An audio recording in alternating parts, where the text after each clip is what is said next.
My starting point for Mamma Mia was thinking about relationships, relationships between family members, and also how art makes relationships with its viewer. I was particularly interested in how family relationships get infected or corrupted, and I wanted to think about how an artwork or a sculpture can infect or corrupt or project or get onto the viewer.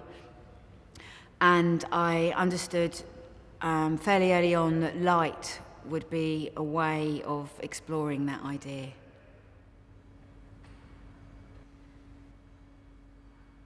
As an artist, when you make a sculpture, you have to start with what it's going to look like. You have to start with the outsides. We encounter artworks from the outside. As a human, as a mother, as a person, I'm constantly feeling the discrepancies between what's happening on the outside and what's happening on the inside.